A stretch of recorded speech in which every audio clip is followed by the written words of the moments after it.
Hello. I've unmuted, but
waiting on one more. Where's the Adidas t-shirt man himself? there we go. And that is a full crowd. There we go. I think that's the equivalent of getting your first ever ride in this Supreme and going down to the start the wrong way. It wouldn't be the COVID era if we didn't have a slight technical difficulty, did we? But look, everyone's all present and correct. So, right, Supreme, and very much welcome to the very first Star Sports. It wouldn't be live preview night if we didn't have a slight technical difficulty, did we? But look, everyone's all present and correct. So, right. Okay, right, there we go. Let's kick on. Right, I'm going to introduce everyone, get a bit of housekeeping out of the way, and then we'll get straight into finding the winners. But listen, for wherever you are watching, I'd like to take the time to thank you very much for taking the time out of your day to tune in to watch us. I'm sure there's a lot of friendly faces out there that we normally see all over the country, all the preview nights. David, I do lots of you at Exeter, for example, all those guys down there. Wherever you are, I promise you this time next year, we will get back out there and we will see you all again. And we'll have a few beers afterwards and we'll drag more out of David at the bar that way. But look, we've got an amazing panel assembled here for you. and I was going to introduce them quickly, give them their moment. The one person who doesn't need any introduction is Davy Russell himself. Davy, you've been 25 Cheltenham winners. You've been a regular in the Star Sports Zoom room over the last few months. Thanks so much for joining us, and we can't wait to hear your insight. Right, the next person who, again, needs no introduction, who has 15 winners to his name, is Mr. David Pipe. David, just quickly while I've got you, I was looking back through some of your winners earlier today at the Cheltenham Festival, and I noticed that you had the unenviable title of my most memorable Cheltenham moment of all time, and also my worst Cheltenham moment of all time, which in 2010, when you trained Great Endeavour to win that race, he bought my first ever flat. But in 2011, when Junior managed to hit every single fence in the Kinmure and still win by 24 lengths, I actually watched the bonus that we were going to get given at the end of the festival come out of Ben's pocket and go back into the hod after Junior followed across the finishing line. So thanks for both of those memories. They're still with me 10 years later. Johnny Ward, Star Sports' very own Johnny Ward, the Irish correspondent, Mr. RTE himself, the only time I've ever seen him not in a retro Adidas top. But Johnny, thanks for joining us. And City AM's regular on the Star Sports website, Bill Esdale, thank you for joining us as well. The last couple of few bits of housekeeping for me before we get going is, everyone was asking, where do I get my free bet? Well, between now and 10 o'clock, wherever your first bet you place with us at Star Sports is, we will match that up to 25 quid. But it's your first bet, so make sure the one you want or the one you fancy the most goes on first. And we'll be doing some pushes during the evening, the ones that the panel agree on or think that's the best bet of the evening, or anything that we think we want to get you guys on. I will try and push that price. Now, I've got Flynn, who's the head of our horse racing, sat at home probably in his pants with a lager by his side, ready and waiting. And when we push a price, it will be a bigger price for at least 15 minutes, and he'll try and hold it for longer. But when we do it, it will be live on the site for 15 minutes. The last thing to mention is that we've got a competition going on, the Cheltenham competition.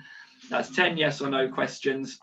Simply answer that, and if you get them all right and you're the winner, you'll win £500 to bet on Cheltenham.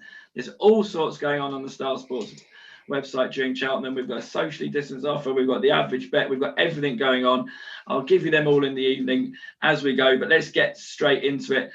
We're getting to the Supreme, and down the card we bet Appreciate It, the 11-8 favourite, Metier 9-2, 6 Ballyadam, 7 Soaring Glory, 10 Bar. And I'm going to come straight to you, Davey.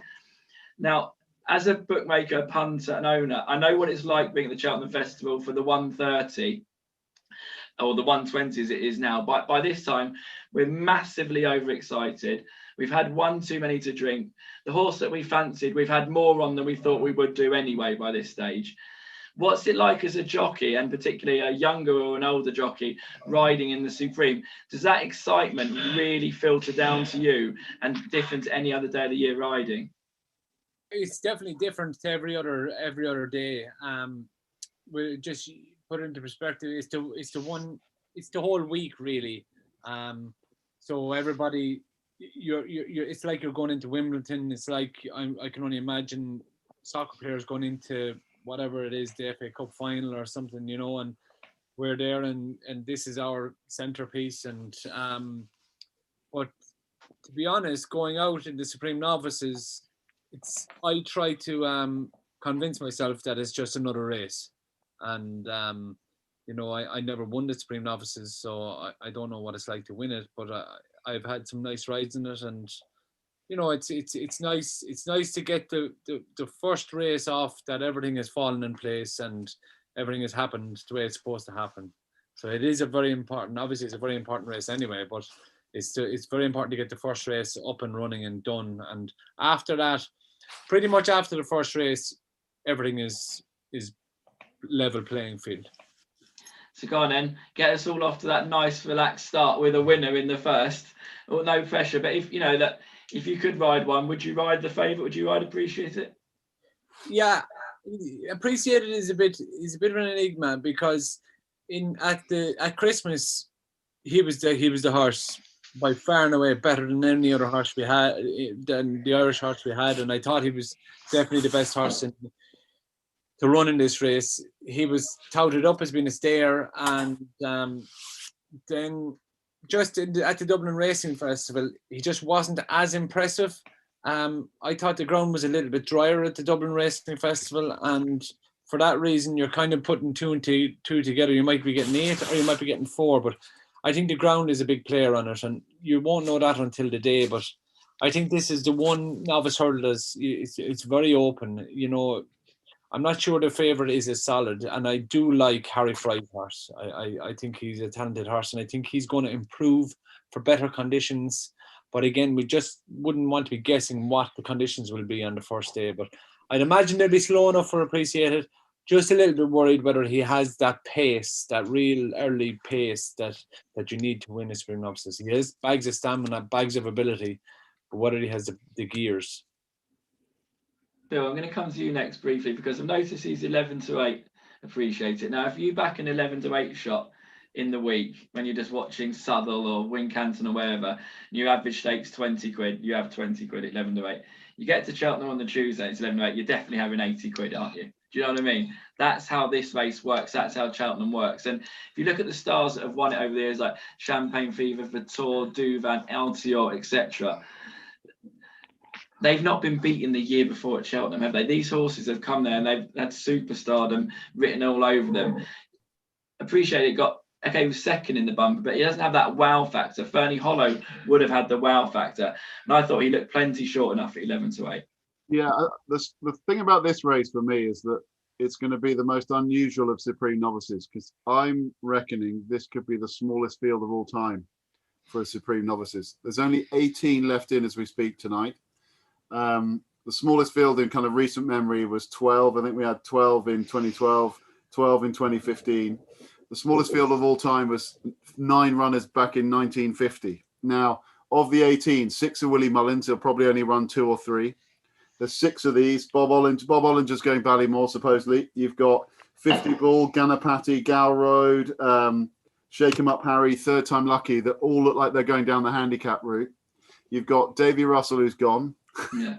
But my work here's done, lads. I've given you the win. And Metier wins. Got bored, Davy, already. But my point being that Soaring Glory, they've even come out and said he might not run. So you've generally got a chance. You might have 8, 9 runners in this Supreme, which is so unlike the normal Supreme you're going to get. So for me, I think the favourite is the most likely winner. I've been keen on Soaring Glory all the way along, but they made some noises that he might not run. There's a horse at a crazy price, right? And a horse called Full Pleasure that beat Third Time Lucky here over at Christmas time. But Full Pleasure is a 50-1 chance that might go tearing away up front. If they give him a soft lead, he's a mad price. But I think I'd love Soaring Glory to run, but Full Pleasure, if he can get 50-1, some firms going 4 places. Full Pleasure, I think he could run really, really well because he's a runner, and there's lots of them that won't run. Well, there we go. We've got hard enough to find a winner. We've got to find a runner, according to Bill. David, what's it take to train the winner of the Supreme? And of the British, the English horses, who looks the best for you that you've seen? I better phone my father to find out. We can't afford him. We can't afford him. Yeah, I haven't won a Supreme yet. Appreciate it. You know, it was hot favourite and supposed to be a good thing in the bumper this time last year. And obviously, Fernie Hollow beat him. I thought he was very impressive, 2 runs ago, but like Davey said, wasn't as impressive last time. I was looking towards Soaring Glory at a bigger price, but obviously Bill says, not certain to go there. I've got a question for Davey. What would be a stiffer track? Would it be the old course in the Supreme Novice or Leopardstown? What would be stiffer? They're very unalike, as in my recent, Leopardstown, for the first time ever at the different meetings, they use 2 different tracks, okay? Right. So at Christmas time, they were very much on the outside, and then when Dublin Racing Festival came on, they went to the inside middle, which would be definitely a tighter track, and it would be very much a different track to what they used at Leopardstown. So it would have been a sharper track that he was unimpressive on the second day. Yeah. Definitely. So it's a good point. But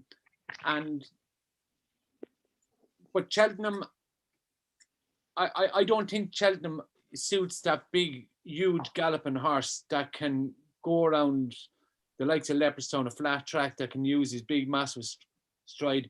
It's the first 3 or 4 furlongs. There's loads of ridges coming down the straight. You're traveling as fast there as you would be at any point in the race, and then you have to turn quite a sharp bend away and downhill to go back uphill, to go back downhill and bends. I'm kind of leaning towards what I'm not sure the track will suit Appreciate. I'm not certain it will suit him. Sounds like we better go for Meteor. There we go. There's the boss. There's the boss. What's the boss fancy? What's the boss? I thought she was bringing a glass of wine in for me, but it's so. Johnny, we'll come on to you. Have you got anyone bringing you any wine in the next 5 minutes, or can you give us your views on the Supreme, please? Yeah, my sister got me this for Christmas, and I've just figured out it does conceal very well what you're drinking in it, so and it keeps it cold or warm. I was watching your anti-post preview of these races, and Davey just talking about Cheltenham. It's a little bit like Epsom in that you have your kind of showpiece race or races on a track that isn't really conventional at all in Britain. And Cheltenham is a very tricky track, but the small field will probably advertises the fact that we have too many novice hurdles, we've too many races that you might only have 8 runners here, and the year that's in it, obviously Irish horses are maybe a little bit less likely to go over. But I'm generally against Appreciated because, as you said, Luke, in that preview as well, he was well beaten by Fernie Hollow last year. I find him hard to fault over hurdles. My problem is he's very short, and Ballymore travelled as well as him, was a bit untidy at the last of Dublin Racing Festival. Gordon's horses were sort of coming back into form around that time, and obviously Denise Foster's horses are going fine now, and I just like him at an each way price. I don't think there'll be that much between him and Appreciated, and Appreciated doesn't really wow me as an 11-8 favourite in the Supreme should. I think Ballymore will run very well, and he's an each way price. Okay, so I know, having all 5 of us said we want to be against Appreciated, there'll be people sat at home right now thinking, listen to this bunch of idiots, it's going to get me off to a flyer in the start, in the first race. So what we'll do, Flynn, if you're listening, first one, we've got 11-8 on the board. Please go 13-8, Appreciated for the next 15 minutes, so that when we're proven wrong, all the punters can have the money and have the gloat on us as well. And we will move straight onto the Arkle. A great race in recent years. We had some real short price favourites win this. Sprinter won at 8-11, Simon Sieg 8-13, Under Surford 4-6, Duvan, Altior, Footpad. One horse that didn't win it at a short price in 2014 was Western Warhorse.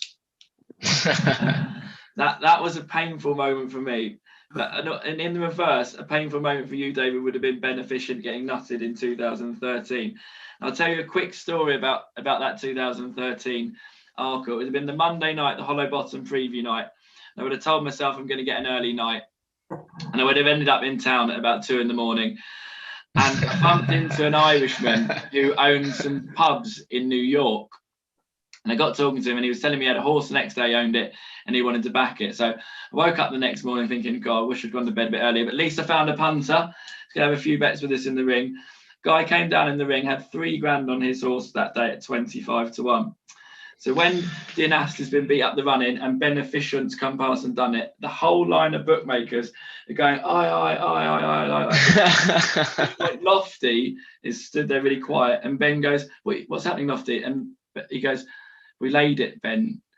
And Ben goes, what do you mean we laid it, Lofty? He goes, we laid $3,000 at 25, the winner, Ben. And the best thing about pre-COVID was there's crowds, you can disappear, and you've never seen me disappear from the pitch into the crowd quicker than that day. And it's amazing how 1 year to the next Cheltenham can be in those highs and those lows. And if you look at this year, we do a show of betting. David, what do you remember from that day when Western Warhorse won at that price? Well, I didn't want to run Western Warhorse. Luckily, Roger Brookhouse's owner made me run him. and the race was about to be off, and obviously, Cheltenham, Manic, you've got lots of people to see, and I went to see an owner, and I thought I'll go and see him when the race is on and have a drink with him.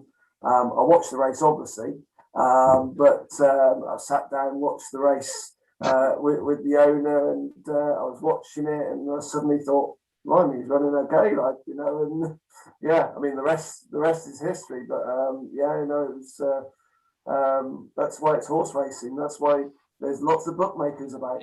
Indeed. Another glass of wine's arrived. You've got them well trained there. If we look at this year's Arkle, we bet 4-5 Shishkin, 9-4 Energumene, 13-2 All Mankind, 14-1 Bar. Of the two at the top there, if you could pick one up and take one down to your yard, who would you take? I was very impressed with Shishkin at Kempton. Not as impressed at Doncaster, but he probably did what he had to do. Energumene, I quite like him. I mean, I think he's been very good. Maybe not the most natural over fences. Davey might be able to tell us about that, but I'd probably side. There's only I think a pound difference in the ratings with them, and obviously more in the betting. So I'd actually go with I'd side with Woody Mullins' horse. Davey, you've obviously seen both in action. Who would you side with? I mean, Shishkin looks pretty special from the best of the English, that's for sure. And we haven't seen as much of Energumene as we would have liked to. Can you fill us in on him slightly? Yeah, no, I think we've seen enough of him. He's been around Naas and Leopardstown, two proper, good tests. He's been visually very good. I just feel another factor is he's never been to Cheltenham as a hurdler, whereas Shishkin has and has overcome some, pretty rough passages through his Supreme Novices and really accounted for it. I'm very much on the Shishkin side myself. I just think Nicky Henderson, he'll have him where he needs him. I just think that he's just a better horse. I was impressed by the way he's a little bit idle through his races. Not ideal for a 2-mile chaser, but his jumping makes up for it, and I just feel that Shishkin is the horse that's going to take it. Energumene is a very, very talented horse. I think we'll see the best of them maybe come Punchestown or Fairy House, but I just think that that Cheltenham just might come as in on the route to being a very good horse. Johnny, I'll come to you next briefly, because obviously a lot of people have got the highly touted treble with Shishkin, Monkfish and Envoy Allen, and a lot of people will say this would be the hardest leg of the three to get in, and it's the first one, so you think get this in while we're away. Do you think it's a good thing, Shishkin? I'd probably agree he's maybe the least likely of those three, but that's not to say he won't win, and he is my selection of the race. I backed him last year on the day. I couldn't get over how weak he was in the betting for the Supreme. There wasn't a bean for him, and watching the race didn't look great for the first half mile. He was very nearly brought down. Abacadabra still looked like he was going to beat him. We'll obviously talk about him, but he got the job done. And then if you look at this year, I can't pick a hole in him at all. And if you look at Energumene, his tendency to jump slightly to his right would be a slight concern, and it's hard to believe that a horse of Willie Mullins has won his last 4 races by 19, 18, 8.5 and 10 lengths with a better time than Shackle Poursois last time. Isn't favoured for the Arkle, but I think Shishkin will be able to lob away behind what's going to be a seriously hot pace. He has Cheltenham form, Energumene doesn't, and I think he'll win. Right, Bill, this is your chance to tell me that there'll be less than 8 runners on the day. You can get 3 places now. They'll tear away up front, and you can tell me who's going to pick up the pieces. Yeah, well, I think that's a good point. I think there's 12 at this point. We're likely to see sub 8, so those of you sitting on your hands thinking I want to back All Mankind or Captain Guinness for that 3rd place, you might not get it on the day. So if you're looking for an each way bet, one of those two, they look the obvious ones to pick up the pieces. I'd be in Shishkin's camp, to be honest. I think he brings festival form to the table. I would be interesting tactically to see what happens up front with Energumene and All Mankind in terms of who takes each other on. It's going to put huge pressure on their jumping. I think we haven't mentioned the point that Nicky Henderson's horses haven't been informed this season, really, and he's just got a habit of peaking at the right time. And I can imagine Nicky will have his team in good order when it comes to next week. I take Shishkin over Energumen with maybe Captain Kinnis to be the each way play for a third place. Can I mention one there as well, Luke? Just I was talking to Gavin Cromwell earlier. Now, Darver Star isn't certain to go, because he has the option of going to Fairyhouse. But basically, Gavin had 2 winners from about 75 runners this year, up until he had a winner the other day, and he should have had a winner today. And his horses are running far better. If Darver Star goes, like he's 25, 33 to 1, I'd say, even on the day. You look at his champion hurdle form, he's going to run a far better race. And Gavin's horses were basically out of form when he ran so badly the last day. He needs good ground too, doesn't he? So yeah, exactly. Looks like he might get right. Let's move on to the showpiece on the Tuesday, the Champion Hurdle, and what a race it's set to be. Everyone's saying it's Battle of the Mares, but I think Goshen shook that story up when he won in emphatic fashion last time, and it would be lovely to see him right the wrongs of last year. It's a great race, and I'll give you a show of betting. We'll get straight into it. We bet 9-4 Honeysuckle. She's clear favourite now. Epatante they were battling for favouritism at one point, but she surged clear. Epatante and Goshen are joint 132nd favourites. Abracadabras is 9. Silver Streak, the Drifter, 12. Aspire Tower, 14. James de Burley, the Willie Mullins horse, has not run yet, at 14 as well. Davey, I'm going to come straight to you because you've got a brilliant line into Abracadabras, having ridden him last year and been close around him. You know, it's an amazing race. And what makes this race, it's a simple hurdle race over 2 miles. You've ridden in hundreds of them. But what makes it that extra special? Is it just the speed they go, or the quality? Or describe to us as a layman why the Champion Hurdle is such a race. Well, you know, I've ridden horses in it, you know, multiple Grade 1 winners, the likes of Solway, and, you know, Galway hurdle winners, Farmer Brown, you know, very, very talented horses in their own right. Farmer Brown could go around in a Galway hurdle hard on the bridle and quicken up the straight in Galway in a very competitive handicap. I'd say the only time I was on the bridle on Farmer Brown was going to the start. It really is pace that you've never experienced before. It's speed, down short run to the first, and then a big long run to the second. You know, down heading up into that funnel into the second, and you know, once you get around the bend, it kind of all settles down for about 2 strides, and all of a sudden they're gone again. Like, you know what I mean? So you just need a high-class horse that has loads of pace. And for me, the filly hadn't shown that, and I always thought she was vulnerable in a Champion Hurdle. And I thought they made the correct decision last year. But watching her the last day in Leopardstown, she had showed all the pace in the world. Her jumping was slick. And coming away from Leopardstown, I thought we'd seen the winner of the Champion Hurdle. You know, at that time, Goshen hadn't come back to form. He has now. I was very impressed by him. He's going to take him along close to the pace. You know, he's that, and I was very impressed with the filly last year. And I saw her again. I saw the replay last year, Champion Hurdle, and again she landed at the back of the last, and she showed blistering pace again. So she comes back to her best. She is a big challenger, but I'm heading towards the favourite. But at the same time, I do like a horse that, if it was a case that it would turn into a staying race, that Aspire Tower, I just think he's been nursed through this year with the Champion Hurdle in mind. I think in the future he'll want a little bit further, but I just think that he could be a horse that, if there was a surprise on the day, I thought at the prices, I thought Aspire Tower was the horse. Bill, how good a Champion Hurdle renewal do you think this is? Because on paper, looking at it, it looks brilliant. I can't wait to see Goshen. And honestly, there's horses that have won Champion Hurdles in there. There's horses that have won many festival races. Silver Streak, one of the most improved horses. You know, there's a story every corner you turn. Yeah. Where's the likely winner for you? It's interesting because it was a race that didn't look competitive 3 months ago and has become one of the most competitive wide open races of the whole festival. It looked Epatante's race, it looked at her mercy 3 months ago, and it's now wide open. I respect the 2 mares massively. The £7 allowance is huge for both Epatante and Honeysuckle. Like David said, she was brilliant last time. As for Epatante, I'd imagine she's starting to fire again at home. That's probably why Bovadaire goes to Aintree. So I'd imagine she'll put in a better defence. So they're at the right place in the market. if the rain comes, Goshen comes right into it. Everyone would love to see that win, but I think the three of them are pretty short at the top of the market. If I was to play now at the prices, I'd probably play Sharjah and Silver Streak. They're both, I think you can get 16s the pair. I've gone on record saying I think Silver Streak's the most improved horse this year, despite his age.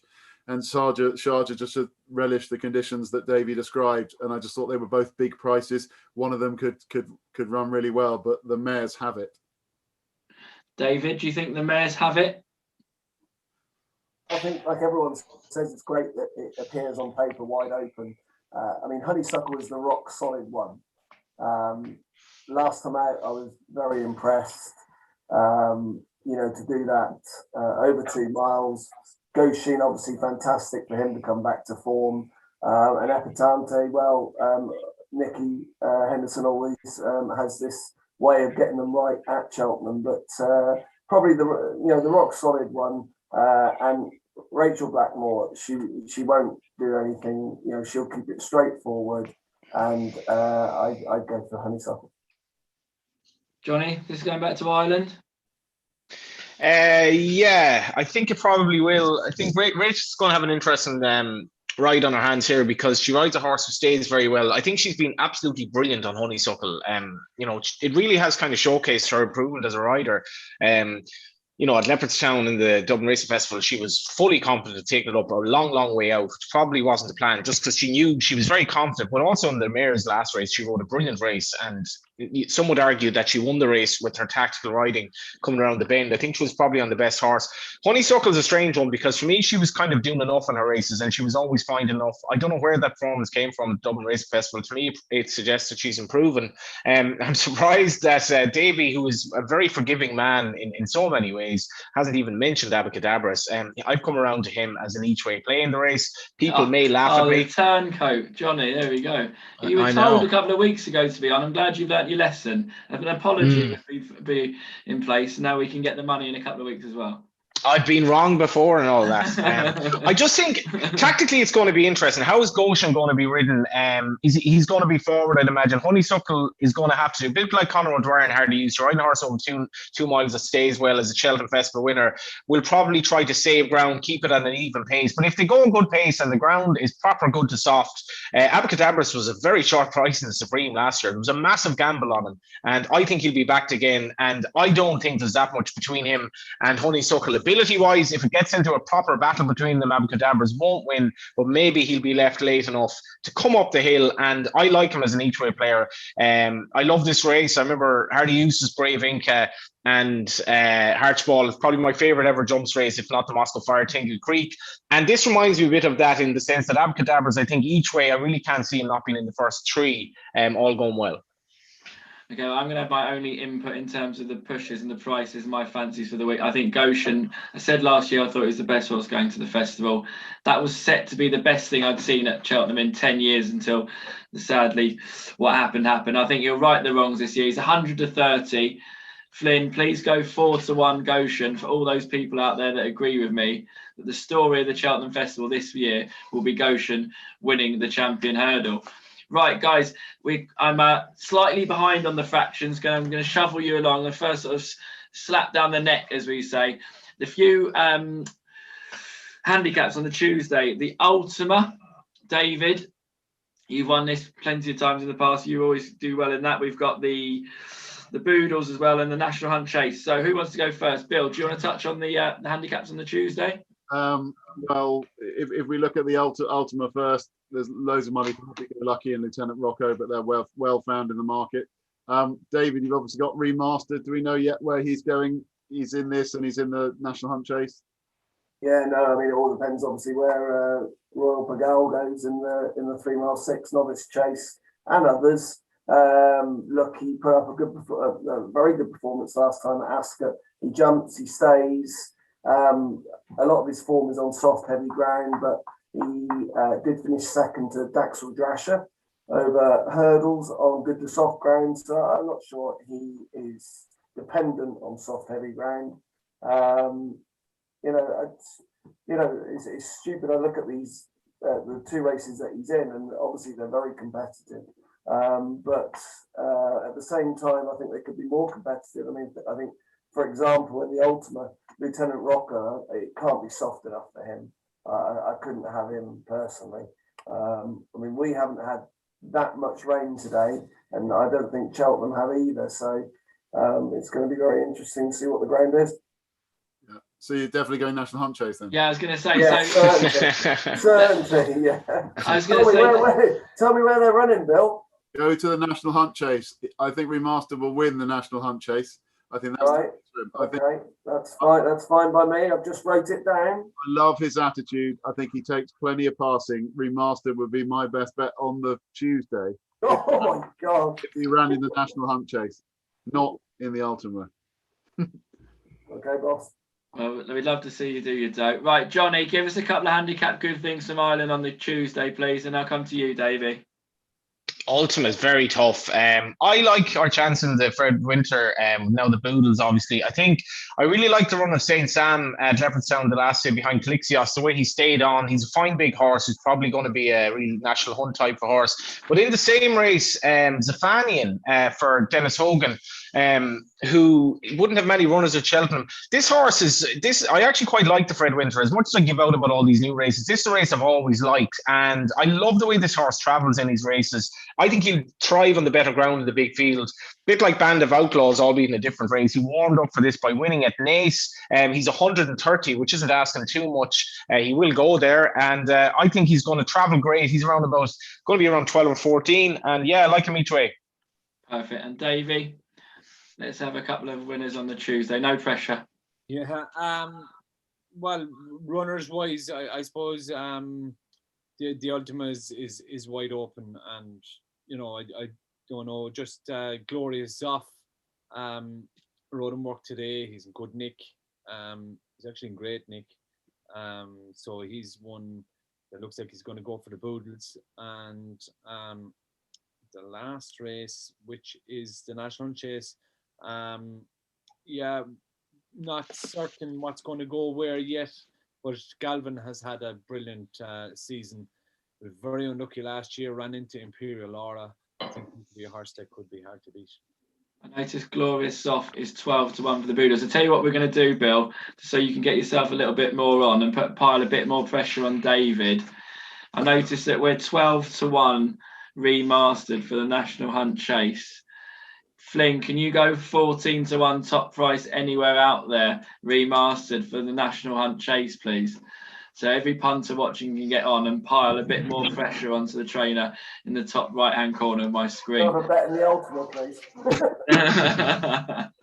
Right, very good. That's the Tuesday. Hopefully we've all won plenty by then and we can spin it up on the Wednesday. So where do we want to kick off on the Wednesday? We want to kick off in the Ballymore, and I'll give us a show of betting and then we can get straight into it. So Ballymore Novice Hurdle, the exceptionally well-backed Bob Bollinger, whatever you want to call it. Alistair Down will tell us all about that. 5-2 Bob Bollinger, becoming one of the real good things of the festival. 11-4 Galliard de Mensil. Brave Man's Game, 7-2. Appreciate it's in there. Bally Adams in there. But look, the top three are what everyone's talking about in this race. And it normally goes to the head of the market as well. Davey, straight to you. You've won it twice. What's it take to win a Ballymore? And who looks the one that's got the credentials to do it again? Do it for you this time. Yeah, it takes a very good horse. Obviously, I'm just from the very first day I saw him. I like B.O.B. Ollinger. There's a private joke going on there, Bill in it, but he's just been very good. He's gone down the kind of Envoy Allen route, as in taking in Naas, missing Leopardstown, and he's a point-to-point winner. He's got loads of experience. He's trained by a great man in Henry de Bromhead. For me, think that he is at the prices of all the runners or all the main races of the festival. This is the one horse that stands out to me. Well, I know there will be one lad watching at home called the Guru, who will be cheering on his own in his pants in his room right now, thinking it's weighed in already. So, Nate, wherever you're watching, good luck with Bob Bollinger. Bill, do you share Davy's enthusiasm and belief? I think Jamie Codd called it a God-given certainty the other night, didn't he, on one of his previews? Yeah, I mean, Bob Ollinger, the trip, everything looks right. I mean, when Rachel made a comment that horses like Bob Ollinger don't come along every day, you could see in her eyes that how they rate this horse. I was actually surprised that Bob Ollinger was the price he was. I think he'll start clear favourite. I think the money will come for him. I actually think that the Galliard de Menil will be the drifter. I really fancy Bob Ollinger. I think he's really, really good. I know the Nichols team are very keen on Brave Man's Game, and I think I said in the last preview we did, it reminds me of Denman against Nicanor. Nichols has described Brave Man's Game as the next Denman. Well, Denman got beaten by Nicanor, and I think the role of Nicanor will be played by Bob Ollinger this year. So I'll take Bob Ollinger to beat Brave Man's Game. David, make a case for the English here. The two Irish horses are getting a lot of press, and Brave Man's Game sort of the third in of the three. Do you think you can get it done? Well, I do think it's between the two, Bob Ollinger and Brave Man's Game. I mean, there's a lot of talk, obviously, about Bob Ollinger, but Brave Man's Game, I mean, he's been very impressive. He's stepped up in trip. He's bolted up. Whether he's in Denman class or whatever, time will tell. But I know that the Nichols camp are very bullish about him, and I would say probably their best chance of a winner at the meeting. So it's good. I would imagine it'll be a fascinating race, and for me, it's between the two. Johnny, there's nothing bookmakers like to hear more than when people say, the best horse since Denman, and when Jamie Cobb comes out and says a God-given certainty, and these prices just get shorter and shorter for him just coming out of his box in the morning and going back in the evening. That's what we want to see, them getting shorter and shorter. Do you think he's plenty short enough now, Bob Ollinger, for what he's actually achieved? His Nace performance was very good, and on Violin won that race. There's definite depth to it. I was amazed by the way Davy Russell and Jamie Codd spoke about this horse. I think Henry de Bromhead will be conscious of the fact that he has a proper chaser on his hands here. He's a gorgeous horse, and obviously it just goes to show how good on Violin is, or how good rather Fernie Hollow is, because he beat him so readily at Gorn. But he has developed as the season has gone on. Even when he beat Dunboyne at Navan, Dunboyne has won readily since and has developed into probably a horse keep an eye on for a good 3-mile handicap. I struggle to pick a hole in him really, and I think he's probably improving. I definitely think he's been taken along gently, and it's kind of the Rob Corr have invested a lot of money in good horses. They probably buy well, they spend well, and I like this horse a lot. I think he'll take a lot of beating, as much as I do respect Willie's horse. I thought Statler might have his measure, and I was just, the way he picked up coming into the last at Leopardstown was quite taken. He's a horse that I think will run very well. I like Bob Ollinger. I think he's a great shout. Well, if everyone's speaking so glowingly of it and everyone wants to back it home, I think it should probably be the next push off the board, shouldn't it? Because if Davey said it's his nap at the festival, Nyon, from what we've just heard then we better put some 3-1 on the board. So we're 5-2 now, it's 10-6. So Flynn, please put up 3-1 Bob Ollinger for the next 15 minutes for anyone who wants to get involved there. That's the Ballymore. We'll move on to the Queen Mother Champion Chase, and we'll get you a show of betting then. Look, we've got a short one here in Chacon Boursois, a horse who's never been to Cheltenham. There's nothing like being a bookmaker and laying odds-on chances that have never even run at Cheltenham. This will be the one that I'll be desperate to get, and everyone else will be. Down the card, 4-5 Chacon Boursois, 7-1 the Mighty Alcior. That is correct, ladies and gentlemen. 7-1. You never thought you'd hear it. 8-1 Nuba Negra, 8 Politologue. Davey, put the kettle on the mare we've always been fond of. First Flow's done nothing wrong this season, 12-1. Straight to you, Davey, because you've seen Chacon Boursois up close this season. You were sort of with me along the way through the season. Does he really finish his races off? Not having been to Cheltenham is a huge negative, but now you've sort of turned back the other way from what you saw last time. Is that right? Yeah, definitely. The last time was more impressive. I thought the guys, Mark Walsh and Rachel, put the gun to his head. They put to bed the fears about his finishing prowess. It could have been just that idleness that he made his own running for a lot of his races. Both times that he's showed finishing powers is when he's taken his time a little bit, as in Leopardstown the last day, and Punchestown when Robbie Power won on him. I just feel that the gap between him and the prices and the rest is not the same gap that's going to be shown on the day. I think Kim Bailey's horse is a huge player. I was very impressed by him in Ascot. You know, put the gun to their heads the whole way and just kept finding and finding. I think there's going to be a lot of pace in this race, and Chacun Poursoir is going to have to be at his very best. I think he'll win, but I think if you're backing him at odds on, you'll be squeezing your legs together at some stage of the race. Didn't know what you were going to squeeze there for a minute.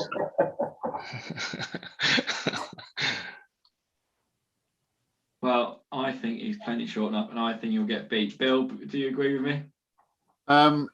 I think he's the one to beat. I agree with Davey. I mean, Altior's the obvious one. He's the one I can see going off a lot shorter than he is. If the rain doesn't come and it's a decent ground on Wednesday, Altior, there's no way he'll start 7-1.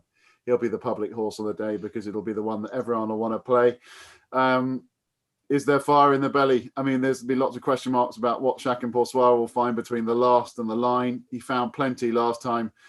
A lot of the doubters were kind of revising their opinions, but Altior will keep him true. Altior will be at his strongest after the last, and Chacun Poursoir might be running on empty. So it'll be a great match between the pair. Davies made the point about the differential of the prices being wrong, and I agree with that. I think Chacun Poursoir should be a bit bigger, and I think Altior should be a bit shorter. Who do I think will win? I think Chacun Poursoir will win. Who would I bet each way? I'd bet Altior. David? I have to agree with everything that everyone said, really. I think Chacun Poursoir will probably win, but he's very short. Altior, I didn't think he ran that badly at Kempton. Obviously, the preparation hadn't been that good. I believe he's going to wear sheepskin side pieces. At the top of the hill, he'll be off the bridle, but you don't win races at the top of the hill.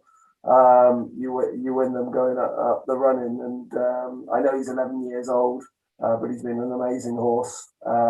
Whether he's quite good enough at this age to beat Chacun Poursoir, I don't know, but as everyone said, the betting doesn't represent the difference between them. Johnny? Yeah, like it's strange that there's harmony on a horse that isn't the hot favourite here, and it's price related. We've seen Nicky's kind of the way he's campaigned Altior. It's all about Cheltenham. As much as he's an 11-year-old, that wouldn't overly worry me. I'm with David. I didn't think he ran that badly at Kempton. And you know, he's basically going to be trained for this race. Chacun Poursoir is breathtaking at his fences. It's kind of what you were saying there, Luke. I haven't been taken by the way he's finished his races up until the last day at Leopardstown, but I'm just not sure how strong that race was in terms of what he actually achieved. And obviously, as I mentioned, the time was inferior to Honor Jamin's. It's just a massive discrepancy in price here. This is a horse who is, if the two of them are upsides or thereabouts jumping the last, it'll be interesting to see what they're like in running, because Altior, his ability to stay up that hill is obviously proven. Chacun Poursoir isn't, but I'm really looking forward to it visually. Chacun Poursoir is breathtaking at his fences. But 7-1 or so each way, Altior, there's only one way you can be playing this race. I agree with you. I think you hit the nail on the head of the hill there, and I don't think I've ever seen a horse that's better from the back of the last to the finish line than Altior. And the one chink in Chacun Poursoir's armoury could be his finishing ability. So the final push on the Wednesday will be even money Chacun Poursoir now from 4 to 5. If you're at home, you should be backing Altior. If not, take the even money Chacun Poursoir, because one horse that will not being pushed is the favourite for the Brown Advisory Novice Chase. We're doing it in the wrong order because I didn't notice the RSA, as it used to be called. But we're going to go back to the Brown Advisory Novice Chase. And the hot favourite is Monkfish, 4 to 6. 7-1 Royal Pagay will he run. Latest exhibition, 9. 10 Exhidery, 10 next exhibition, 10 the big breakaway. We could go on and on and on. We put some specials up earlier in the week, which horse will go off the shortest price on the week, and Monkfish was smashed in that market. And of the 3 big ones that we've talked about, the one I would be most fearful as a bookmaker is Monkfish. Davey, you saw him up close earlier in the season, and you were I wouldn't say blown away, but you were most definitely taken with him, weren't you? Oh yeah, no, he's something else. He's a proper horse, real elegant, but at the same time he's big and strong. I feel Paul Townend's biggest or only, thing is to get him to the start,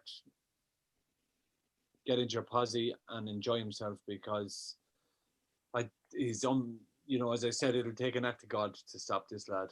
His jumping is top class. He travels really well and he stays really, really well, as he proved at the festival last year. He's got pretty much everything.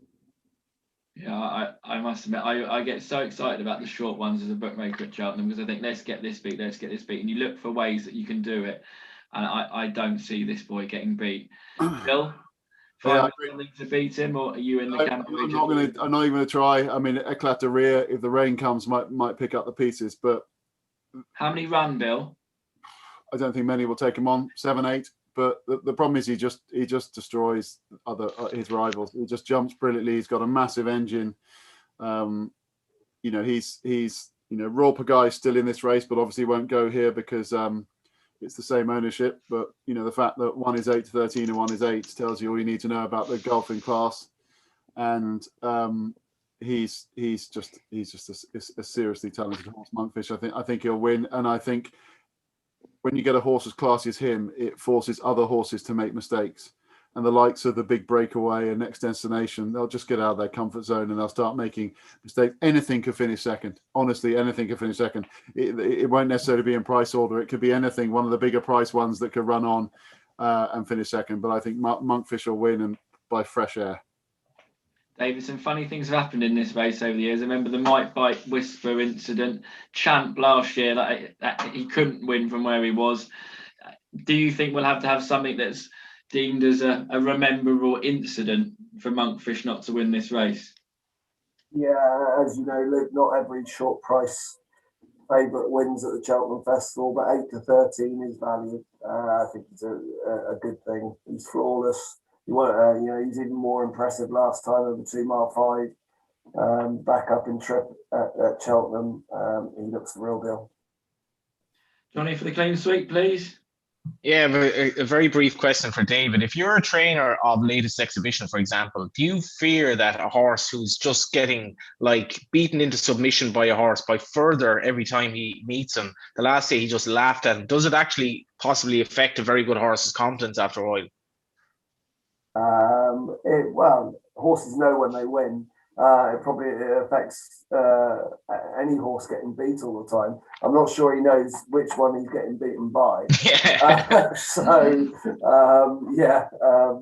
But if I was latest exhibition, we'd be looking elsewhere. Yeah, that's the thing. And again, you were mentioning that in your preview. It's obviously very prestigious to come to Cheltenham, but if I owned the latest exhibition, I'm not sure I'd want to come for this race, to be honest. The travelling involved, the fact that, you know, the crack isn't there anymore, and the fact that you're going to get beaten if Monkfish shows up. He's absolutely flawless. His attitude in the novice hurdle last year, but just he's so beautiful to watch, and the way he attacks his fences so effortlessly. I can't pick a hole in him. If he's going to meet Envoy Alain in the Gold Cup next year, which is possible, I know we don't want to be talking about 12 months down the line. The thought of that, this horse cannot be beaten, surely. He's basically one of the certainties I've seen at Cheltenham, and it's literally go and collect. I disagree with everything you said about first latest exhibition. Why, when you have a horse of that caliber, do you not take him to the Olympics? You take him. If you get beat, you get beat. This is a sport we're in. We're not.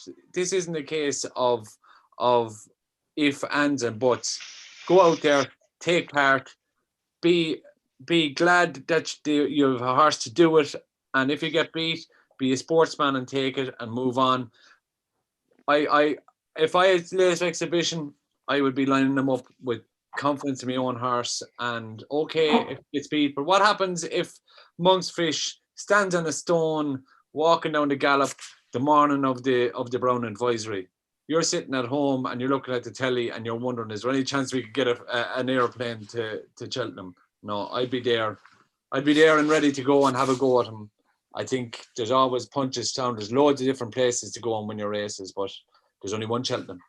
I totally get what you're saying, Davey, but I suppose my thing is try to avoid him in Ireland, but primarily there's nobody at Cheltenham this year, and it just doesn't mean the same in that regard. So that'll probably tilt it that way for me.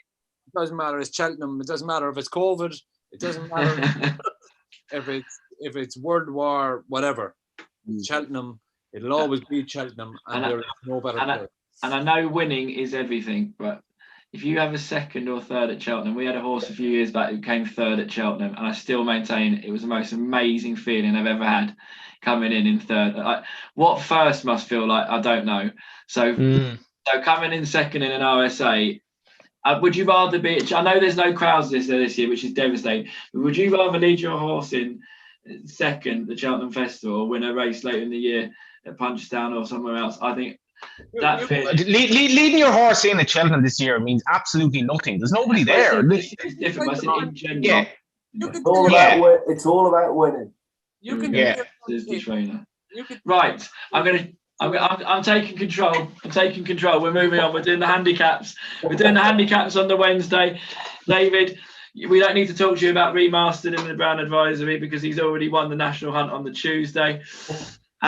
You've got Eamon de Knock, who could run on the Wednesday. Davey, he put him up early in the season a couple of times when I knocked him. And we've got Umbrigado, who I will come straight to you now and put you under a bit of pressure, who's entered on the Wednesday and on the Thursday, entered in the Grand Annual. Give us a little mention of Eamon de Knock and Umbrigado, please. Well, Eamon de Knock runs on Saturday in the Imperial Cup. He's been a good horse in his day. He's 10 years old now, so but he's done a lot of work with him, and he's back on form. So he'll go for the Imperial Cup. He won't get in at Cheltenham, I wouldn't have thought. Umbrigado put up a good performance at Newbury last weekend.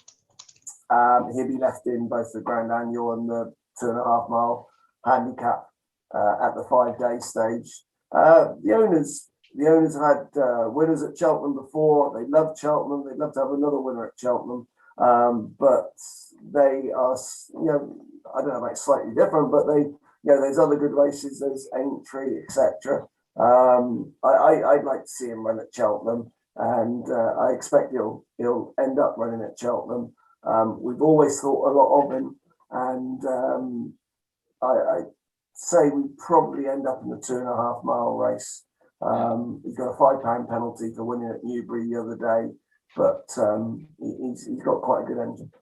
That's what I was hoping you're going to say, because that you've in that plate you won it in 2010, 2012, 2014. You've had a horse in the first 5 in 2015, 16, 17, 18, 19. You know what it takes to win that race. You've got a stalker, David. I'm glad. Well, that 2010 won by my favourite horse of all time, Great Endeavour. So if there's a race I should know and a trainer I should follow in this race, it's that. Please, God, run Umbrigado in that race. Everyone take the 12-1 now. Bill, in the handicaps on the Tuesday, you've got the Coral Cup. Wednesday. The Grand Annual. Anything you can give me there, please? Yeah, Coral Cup, I think, fascinating. There's the top 2 Gramois, which Davey will tell us about in a second, and also Kashari of Willie Mullins, who looks really interesting. There's plenty of money around for Gary Moore's horse, Botox Hat. You always respect one of Gary Moore's, but I think that's I'd probably lean towards Kashari, but interested to see what Davey says about Gramois. And the Grand Annual would be very interested in Zanza. Dickie Johnson reported that he scored really well at Hops's this week. So Zanza, I think, is on a good mark and will take some beating in the Grand Annual. Dave, I'll come straight to you on the Coral, because obviously Gramois was mentioned, and wide receivers in there, Colin Maffay. There's a lot of Gordon's horses in there. Can you give us a steer on them, and one in particular you'd be siding with in the Coral? Yeah, Gramois runs off his English mark because he obviously was a hurdler in England last year, so his mark doesn't change. He's in good form. He's had a good run through the year. He'll handle any conditions. He's a horse I definitely keep on the right side of him. Yeah, for sure. His work is good, and he's getting there in good shape. Okay, and in the Grand Annual, is there anything? Yeah, we have last year's winner. Will run on it. Chosen Mate. He's good form. He walked this morning. He done everything fine. He's in good shape. Drying ground will help. He has to overcome a different mark. Obviously, he's 8 pounds higher. He may be ridden by a claimer. They have a very good one at the moment. There's loads of different options for them, and he would be our main horse in the Grand National. I know his connections are probably watching now, so good luck to those boys with him. Two years in a row, that's just greedy, lads. Give someone else a chance. Johnny, an Irish winner of the Coral Cup and an Irish winner of the Grand Annual, please. The Grand Annual, we're obviously waiting to see where the shunter goes. And I think, his lack of experience won't be a worry. His form ties in with Ontuka. I think Ontuka is going to run very well if he goes in the Grand Annual. Great White Shark is a horse I'm very interested in. Now, she was favoured for the Galmoy when the ground was borderline unraceful. Wouldn't have been her ground at all. So she comes here like relatively fresh. She's got options of the Stayers, the Mares, and the Coral Cup. I'd be very interested if she goes in the Coral Cup because I think she'll absolutely relish the ground, and she's a lovely double-figure price at the moment. So wherever she runs, I'm going to back her. Okay, great. Right, that wraps up the Wednesday. We'll get straight into the Thursday because there's a reasonably good horse heading the market in the Marsh, and no better man than to walk us through Envoy Allen. So the Marsh, we bet down the card 8-11 Envoy Allen, 7-2 Energreen probably won't run, 6-1 Chambleur, 7 Monkfish won't run, 9-1 Chantry House, 9-1 Sporting John, 12 Chatham Street Lab. Davey, I know you've said before how special he is, Envoy Allen, but of all the horses you've ridden over the years, we've talked 25 Cheltenham Festival winners, Grand National winners, etc. Just how special is he? Yeah, he has everything. He's got little quirks about him. You just couldn't really rush into him and surprise him, but at the same time, he's just so talented. He's very, very bright horse, and he's able to adapt to different circumstances very quick. Ground doesn't bother him. So for me, he is the ultimate racehorse. He's big and strong and very athletic. And he's improved for a fence from hurdling last year, and we all know he was a very, very good hurdler. It wouldn't be beyond him to run the champion hurdle. It wouldn't be beyond him to run the Gold Cup this year if he wanted him. Right, fairly good then.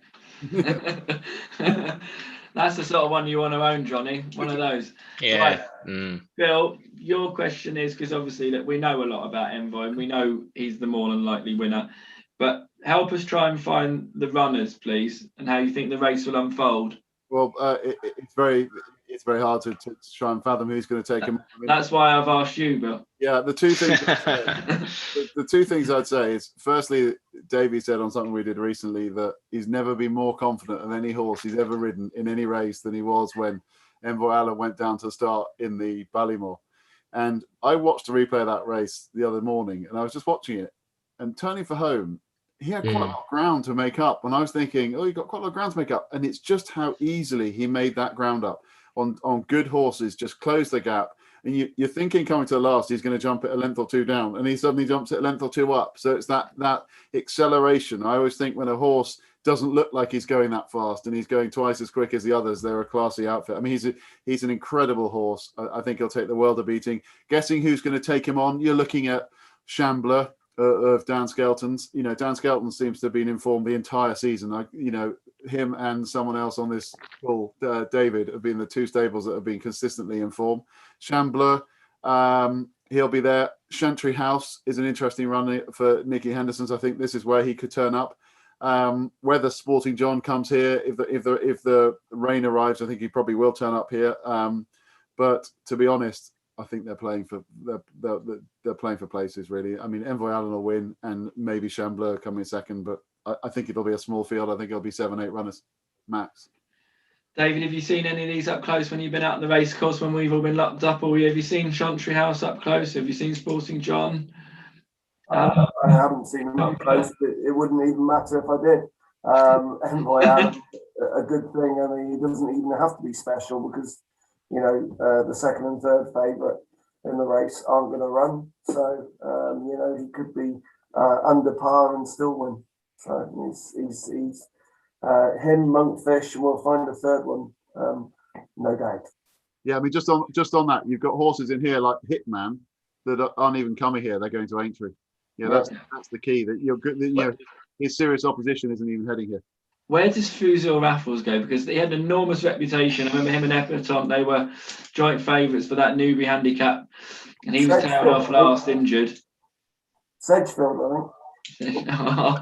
Oh, that's a low blow, that one. I like that. That wine's kicking in.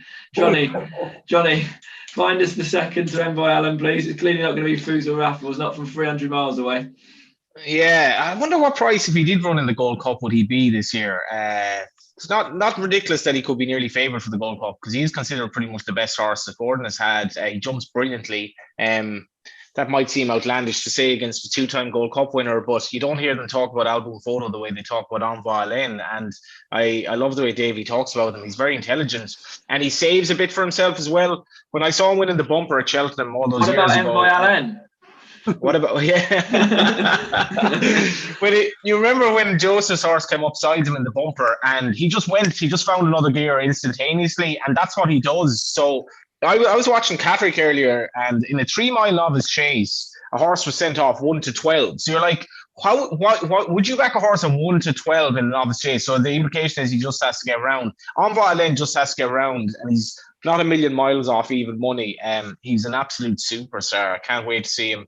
And I'm just intrigued, will he go Gold Cup next season, or will they drop him back in trip? Whatever they do, he's an absolute machine. So let's move on, because I think we all agree he's the best horse in training and a likely win. And let's try and find a real punter's race. My favourite race at the Cheltenham Festival is the Ryanair. First run in 2005. The mighty Albertus run. Won it twice. That was some great days, some great memories, and horses like Q Card, Frodon. It finds these horses that can't win Gold Cups at home, and it creates a brilliant race. Got written down on my piece of paper from the traders earlier today, do not push Allaho. So we've clearly got that one. We've clearly got that one in the book for a few quid. So down the card, 5-1 the field in the Ryanair this year. A wide open affair. We bet 5-1 Allaho and Min, 6 the well-backed Imperial Aura and Melon. Chacon Poursois in there, and Altio unlikely to run. Fakir Duderi, 8 Ken Boy, 8 Mr. Fisher, who's an interesting one. St Calvados, 9, a confirmed runner, 14-1 bar.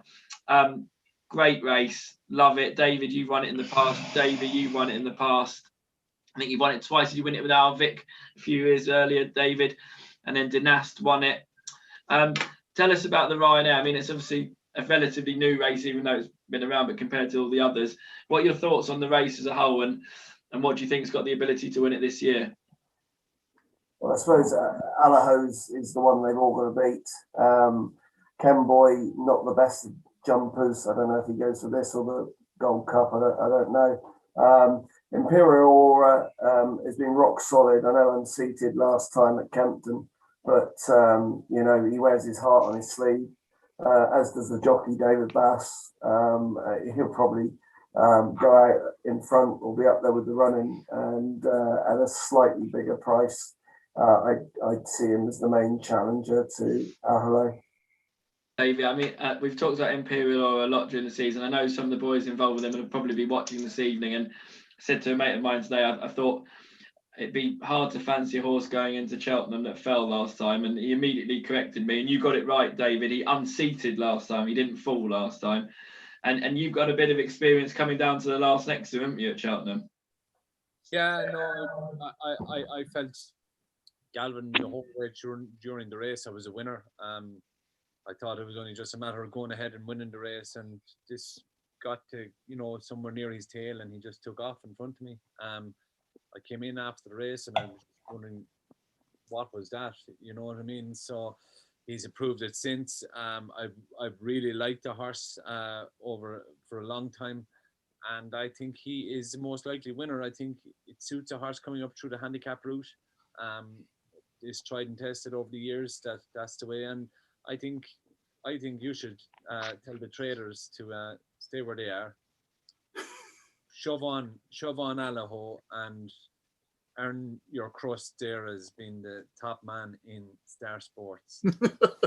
Go on then. We'll go 6-1 Allaho from 5, just so I can. Now we got talking. There we go. Flynn, 6-1 Allaho from 5-1 for 15 minutes, please. I'll turn my phone off when this ends.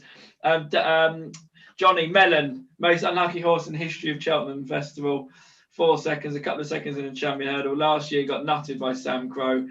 They had the second and the Supreme. I mean, when he got beat in the champion hurdle, I still maintain it was the biggest gamble I've ever seen at the Cheltenham, 14 into 7 off the show. Is this his year? 5th time lucky. Can Mellon get it done? He's a big chance. I'm wondering, Davey, does Sam Crow run? Yeah, I rode him this morning. He's great form. He's out to his chin, and everybody at home is happy with him. So he's could be a very potential runner. I'd say if he's going to run, he'll run in this.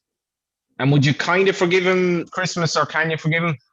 Yeah, of course, definitely. You know, the time the horses weren't running great, and they've proved that since that they've all kind of gone and showed their true colours since. So I definitely would forgive him. He's a very good horse. A little bit drier ground, I feel, helps him, and he obviously is very good around Cheltenham.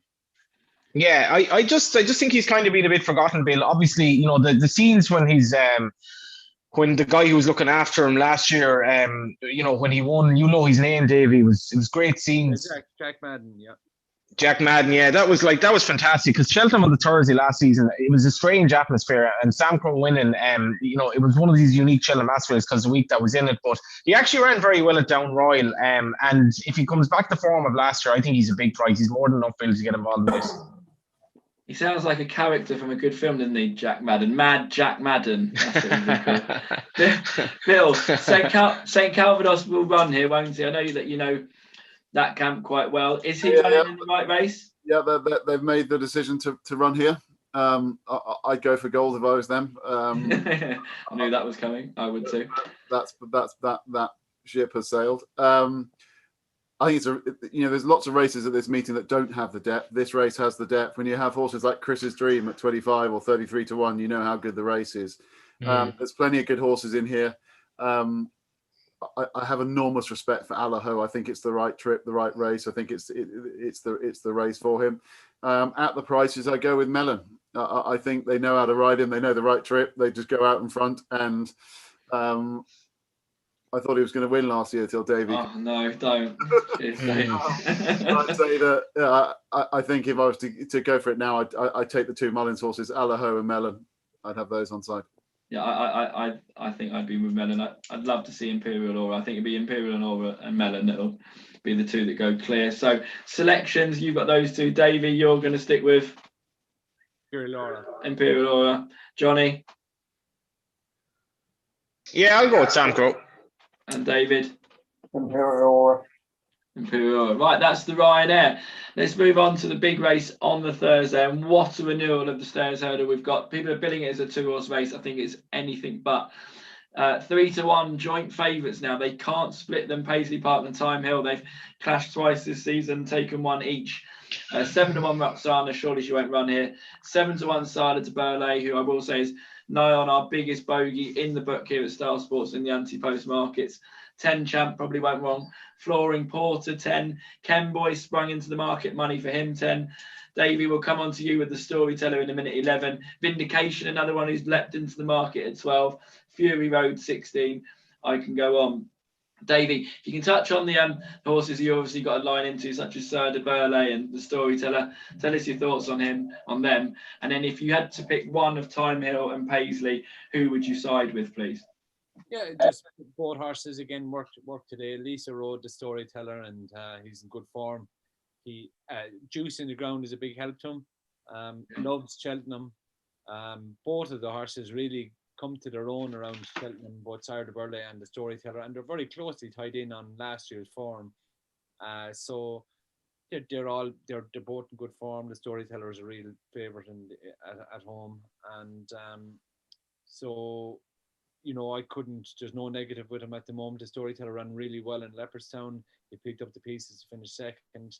You know, there's another Irish horse there as well in Flooring Porter. He's only a 6-year-old. He wears his colours on his sleeve. He goes out and he makes it. He's a little bit quirky. I don't see a huge amount of pace in the race, so he just might be able to get out in front and dictate things.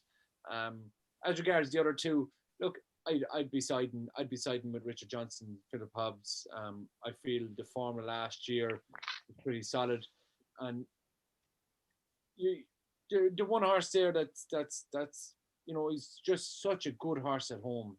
It's amazing Fury Road. He's so talented.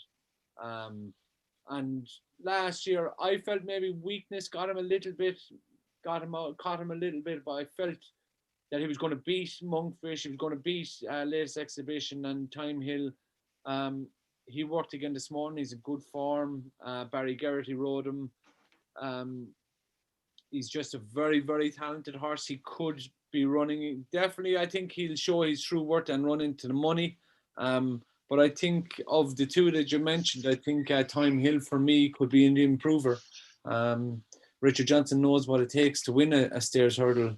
And I felt that Richard was very adamant that he's going to get there late on him, and it all waits to him being the last challenge. Tell you what, Bill, some form that Albert Bartlett last year was. I still can't believe Time Hill's not got any place money. I've still not quite got over that yet now. But it's a fantastic hurdle. He jumps so well at speed. And of the top two, who would you side with? Yeah, I mean, I would definitely, of the top two, I'd side with Time Hill. I think he's strengthened up. He got a bit squeezed up last year when we got them all quite tight towards the end. And that wouldn't have helped him. And, you know, I think the Hobbs' teams are beginning to hit top form. I think Time Hill is the obvious one, but he's at the head of the market. Davey mentioned Flooring Porter. He would be the value play for me at a double figure price, particularly if he gets out in front. I think it's important that he gets out in front. He's got his quirks. I think he'll hang towards the rail if he doesn't and cause all kinds of problems. So if Flooring Porter gets a soft lead, I think he'll be hard to beat actually. But I would go Time Hill, but Flooring Porter is each way one. I'll jump to you, Johnny, just because you said you spoke to Gavin Cromwell, or you'd seen Gavin Cromwell in the last few days, and he'd not had a great start to the year, but he had a winner yesterday, and this would be one of his big chances going to the festival, wouldn't it? Yeah, they're coming back, and he's only a 6-year-old. It's hard enough to knock him in terms of his performance at Christmas because he just found plenty. He was given a bit of a freebie, but he's a real good staying type. I'm just not sure about this race in terms of the betting angle, because you could sort of give 4 or 5 of them a chance. I'm interested what Willie runs in the race, because if he does run the filly that I mentioned, Great White Shark, I think she would be quite interesting. On her fat form, 7 or 3 miles in good ground will be ideal for her, and she might be able to pick up the pieces. Wonder if, just a quick one for David, what sort of ground does Fury Road want ideally? Because he's a massive player in last season's form, but I'm just wondering, would the ground be a bit too quick for him potentially? No, not necessarily. No, he's adaptable ground-wise. And as we well know, it's not going to be any quicker than good to soft. So no, I wouldn't use that as an excuse. No, I think he's fine. Yeah, as long as it wouldn't be an extreme of either conditions. You know what I mean? I'd probably see Time Hill reverse form with Paisley Park, but if I were pushed, I'd probably back Great White Shark if she runs. Find this a very, very tough race to call. Did my brains in the race last year at Paisley Park and don't want to do it again. David, you had one that bumped into one slightly. Good old Grand Crew just didn't quite have the making of big bucks, which was a rather unfortunate timing for his career. What does it take in a horse to win a race this grueling? Talk about digging up heel wounds, Luke. Oh, I've never trained one to come second. Have you trained a second in the World Hurdle? No, you haven't. I backed a few seconds. I've backed a few thirds and eighths as well. But yeah, no.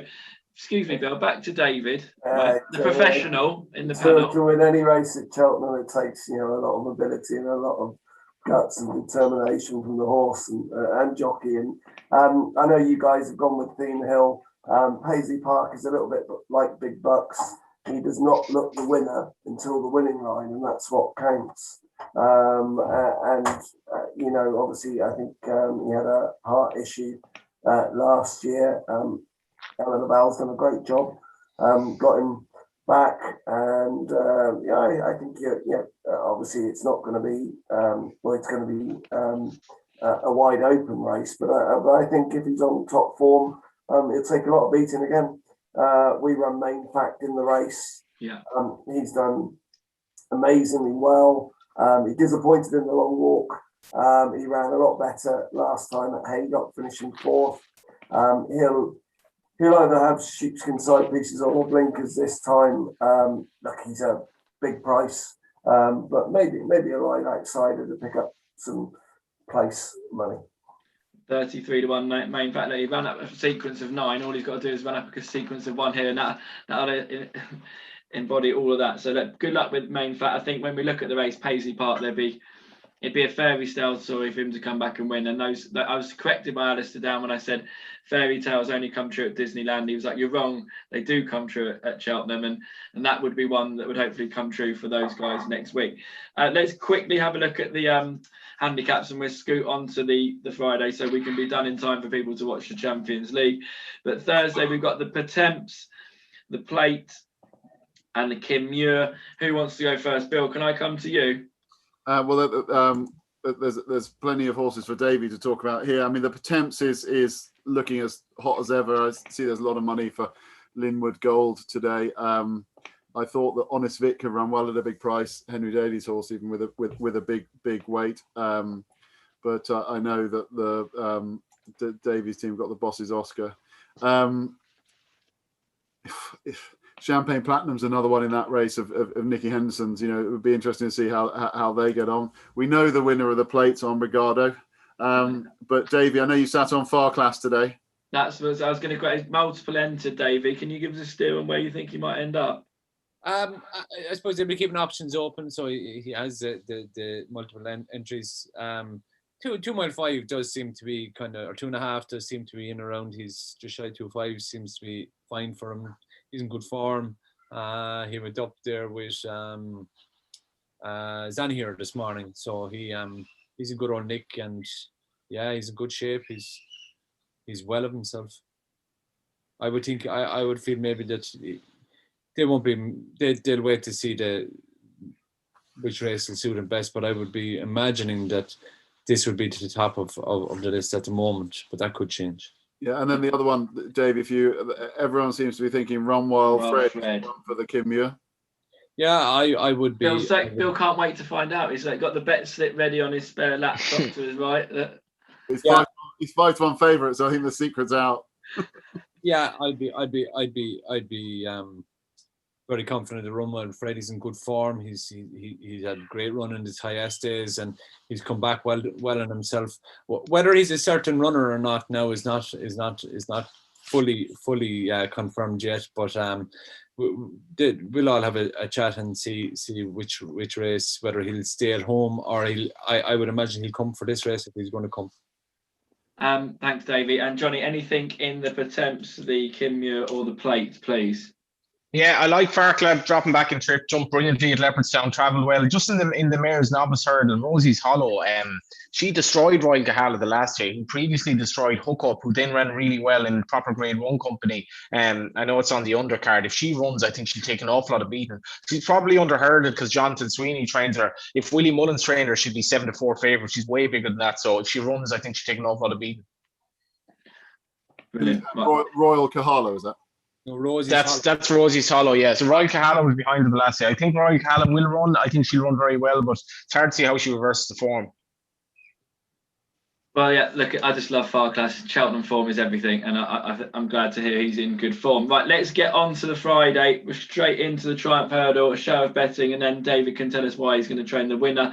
2-1 favourite now, Tritonic. I was amazed by that. I thought Zanhier would be standout favourite, but he's now 9-4. Quixilios, where will he run? 11-2. Adagio is 10-1, David. 16 Duffelcoat, 16 Bar. But I'll come straight to you, David. How good is he? You know, he's been to Cheltenham, he's won there. He's had a reasonably good season. He's got every chance, hasn't he? Yeah, just go back to the Pertemps. We've got Brinkley in the Pertemps, and he's got a cracking each way chance on whatever day it is, a Thursday. I would like to say I forgot to mention him, but on purpose, but I didn't. So that's a tip. That's a tip in itself, really. He's won his last 2. He has done all his winning on soft, heavy ground, but I don't think he'll be inconvenienced by better ground. He's lightly raced, so I prefer him to be a few pounds lower than what he is. But hopefully he's got a great each way chance. The Triumph, well, look, we got a lovely horse in there, Adagio. Obviously, he's done very little wrong this year.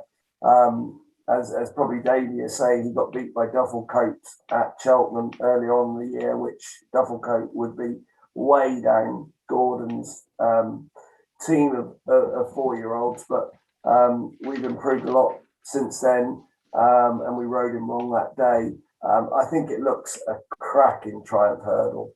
Unfortunately for us, very impressed with Tritonic the other day. Zaniha, I know, looks very good and is very good. I wouldn't fancy Quilixios personally. We've had a good prep. We've got hopefully a good each-way chance. We've got Cheltenham form. We don't care what the ground is, and he's tough, and he's got a fair bit of ability. So hopefully we have an each-way chance.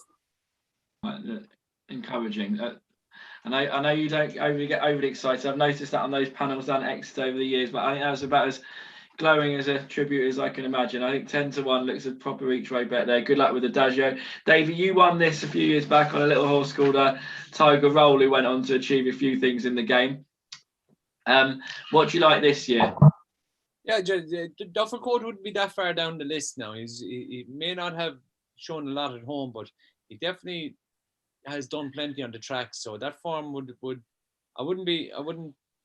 I think the point was, David, it'd be nice to have a list of horses you've got in the Triumph hurdle. Yeah. I'd like a list of horses I've got running, I'll tell you that much. Zana here is in great form. There was a split in the camp maybe between himself and Quisilius. I was always on the Zana here side of it. He's just a very good horse. You'd have to be impressed by Alan King's horse, but he'll have to be good to beat Zana here. As I've said, I just don't think we'll finish with Zana here winning a Triumph hurdle. I think he's a horse for the future. He's a good horse. His jumping is improved. Everything about him has improved. He's a big, rangy, scopy horse. So, hopefully he can go and do the business. Bill, run me through Tritonic. Are you surprised he's as short as 2-1 favourite now? No, I'm not actually. I thought Really? he was. Okay. I thought he was really impressive at Kempton. It was just the way he finished the race off at Kempton was so impressive. Alan King's very good at training horses like this. I think he sets the bar high. Zana here was always a kind of number one on my list, but I was slightly nervous watching Tritonic. I definitely respect Adagio, not just because David's on the Zoom. I think it's a brilliant race. I really do think it's a really, really good Triumph hurdle. From a betting point of view, it's trappy. I would be interested to see if any of others of Davies' team make it there, like the kind of Duffel Coats or T Hoopu. If any of those turn up, they could be each way value at big prices. Duffel Coat won't. He may go. He'll have another engagement later on in the year. Okay, so he won't. One less to worry about, David. One less. Yeah. Adagio can sleep easy tonight, knowing there's no Duffel Coat there. So one off the list. So you'd most likely win a few Tritonic then, Bill. Yeah. Most likely a winner will still be Zana here. I think what he's done on the track so far is it makes him number one. And Johnny?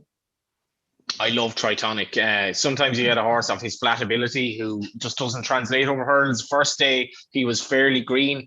I dreamt about this last night where I was trying to explain to someone that if this were on the flat, I have much better dreams than you, Johnny. I tell you that much. Gee. Tell us more. Oh, you're not in them. I'll tell you that much. I was trying to explain to someone if this were on the flat, Tritonic could be giving Zana here around about a stone or 20 pounds or something. I've just no idea who I was telling it to, but he just, he got a little bit of a squeeze after a mile the last time, and the way he picked up just out of the second last. I love his stallion, See the Moon. He's obviously all mankind as well. I think he's going to get some fantastically classy jumpers because this horse was a hardy sort in the flat, but when you mix jumping ability, stamina, and he has a bit of toe as well. Alan King won this twice sort of early in the century. This is going to be a fascinating betting race because I think people will consider some people consider Zana here an absolute good thing, and others will consider Tritonic a good thing. I can't really see anything else win the race. I think it's between the two of them, and as I mentioned, the case for Tritonic is solid. He's come in an awful lot in the bet, and I actually tipped him up at 12-1 not that long ago, but I've done my brains on French's Seal in this race, so I'm hoping Tritonic does the job. I cannot pick a hole in him. I love the way he goes. And the other thing is, what's to say he won't improve another 10 pounds from the last day? Looking at our anti-post book here, you're not the only person to do your money on French Seal, so I wouldn't worry about that. It's not even a sheet, not to mind the book. Like there's nothing there anymore. Well, I've got two. We got 2-1 Tritonic and 10 Adagio. I was going to push one of them. I'll let you decide. Should we go? We will go top price Adagio, so we can get a winner on the board for David. Agreed? Why don't you push them both? No. Yeah, come on now, Luke. I want to keep my job, and I've got so much faith in David winning it. We're going to go 12-1 Adagio, best price you can find anywhere out there. And David, given the money that we'll take for Tritonic and for Xana here, I very much hope that you get the job done. Can we get away from the team? Can we get away from the team? Wait, Cameron. How far is Adagio going to win, guys? 10 lengths. There we go. I would encourage him to take the 12-1, but the gambling commission might be watching. So we'll move swiftly on to the Albert Bartlett, and I'll give you a run of betting. And Davey, Gordon's got a big hand here, so we'll come to you. 11-2 Statler, 7-1 for Kira, 7-1 Toriograph, 8-1 Barbados Bucks, Alaphilippe 9-12 Bar. Davey, as a punter, it's about the hardest race of the week to try and back the winner. We've had winners over the last 10 years at 50-1, 33, 16, 11, 14, 33, you name them. What stands out for you in this race? A couple of things I need to get clear. How many children has David Pipe got? not as many as you, David. There's a toss of a coin between the two of us. He's also got a dog that can do plenty of tricks. I've noticed that behind your left shoulder. He's doing Listen, all the money in racing's in breeding, so you boys are good at it. So right, let's get back to the Triumph. What wins the Triumph, Davey? The Albert Bartlett. Sorry. So Fakir he's in good form. I think he was a good. I think he'll step up to 3 miles will suit him. He'll be fitted with cheap pieces or something of the likes anyway. Also, Toriograph is kind of putting himself into the frame a little bit. His work has been very good. Again, he worked this morning and Keith rode him. He was very happy with him. You'd have to respect Barbados Bucks. There's no doubt about it. He looks to be a very classy horse. I don't think we need to find the same quality of horse that won this race last year, because I don't think it's in it. And for that reason, I think it's going to be a very, very competitive race. And me personally, I'll be siding with Akira. He's just the way he finishes these races. I think this will suit him. Fakira, for you. David, sorry, can I come to you on the Albert Bartlett? Yeah. Tough. There doesn't seem to be at the present moment, a standout in this race. You'll be champagne in hand at this point. Yeah, exactly. I won't be worrying about this race.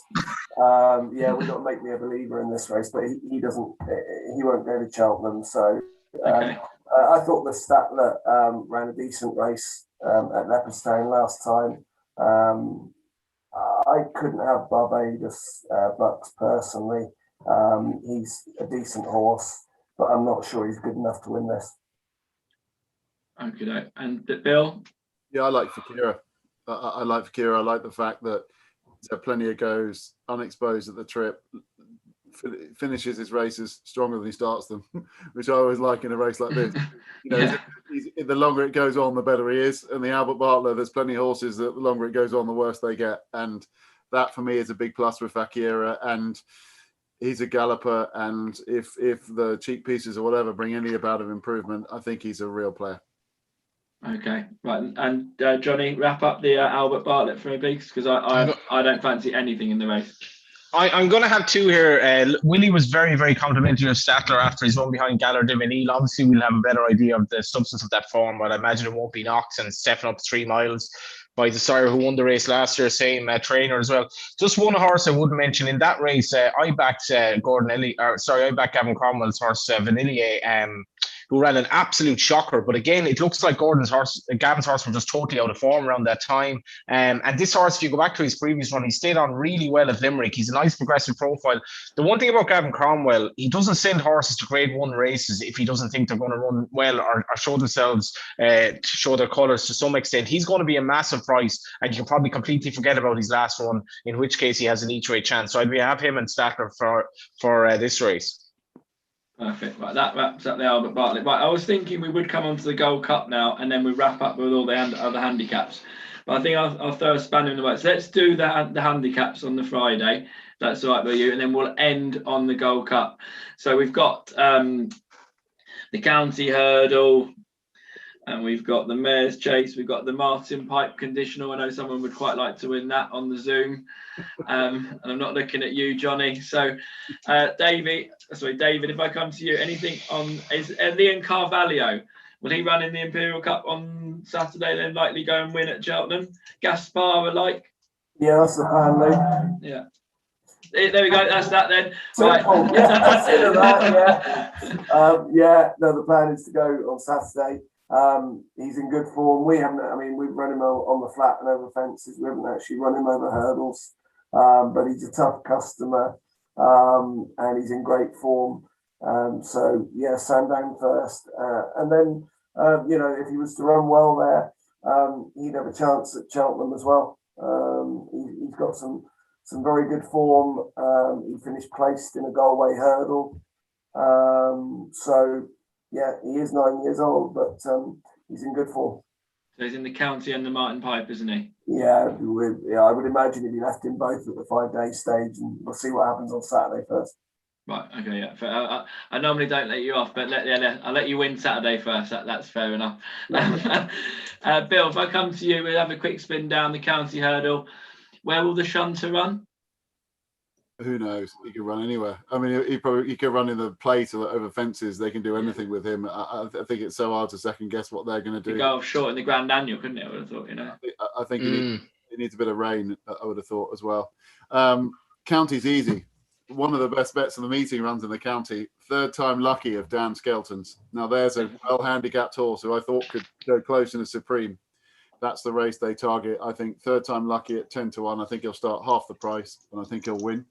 I think he's a really talented horse, third time lucky. He just slipped at the last time, but I think he's a very, very good horse and will take plenty of beating. He's won a couple of counties down as well, isn't he? Yeah, in the County Hurdle. Claire de Beaufort of Davies, that's got a squeak in there, isn't it? In the County. Yeah, if he goes there again, he's got plenty of options. So but he's in good form. Yeah, I thought he had a squeak if he went there. And then looking at the Hunter Chase, I was just going to mention that. No, it was just something interesting. I picked up a comment of Paul Nichols, which I thought was interesting, that they've got Bob and Co. But he said that Harry Cobden will ride Chamiron, which is a 20-1 shot, and Bob and Co. is a 4-1 shot. So I just thought that Chamiron at 20-1 was an interesting one in the Fox Hunters.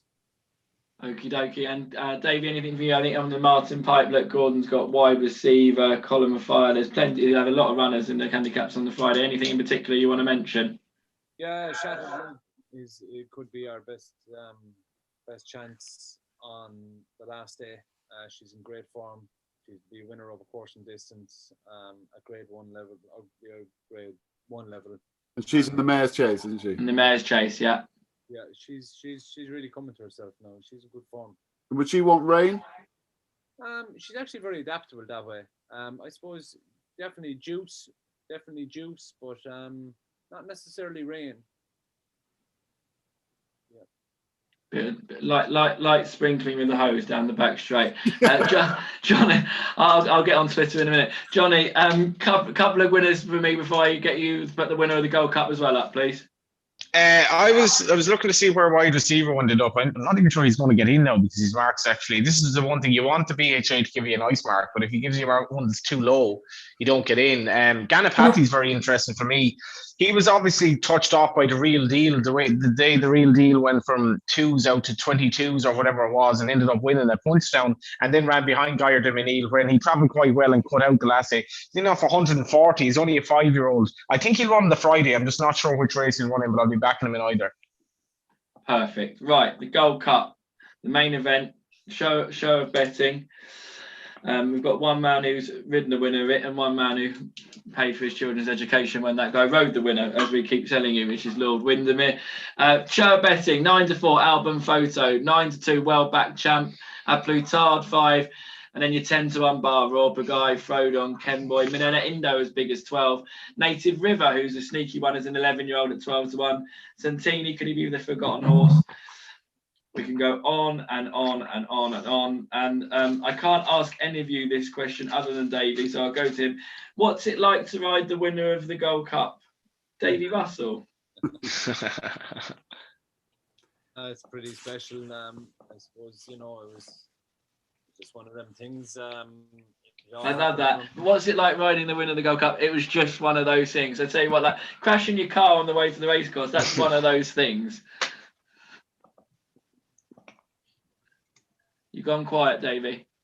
It was a magical day for me. Obviously Tiger Roll won the same day, and I won the last as well. I can't actually remember winning the Grand Annual, would you believe, after the excitement of the Gold Cup. So it was quite a stressful, because weren't you? It was the stewards. You had to watch the TV, didn't you, to find out whether you'd held on or not?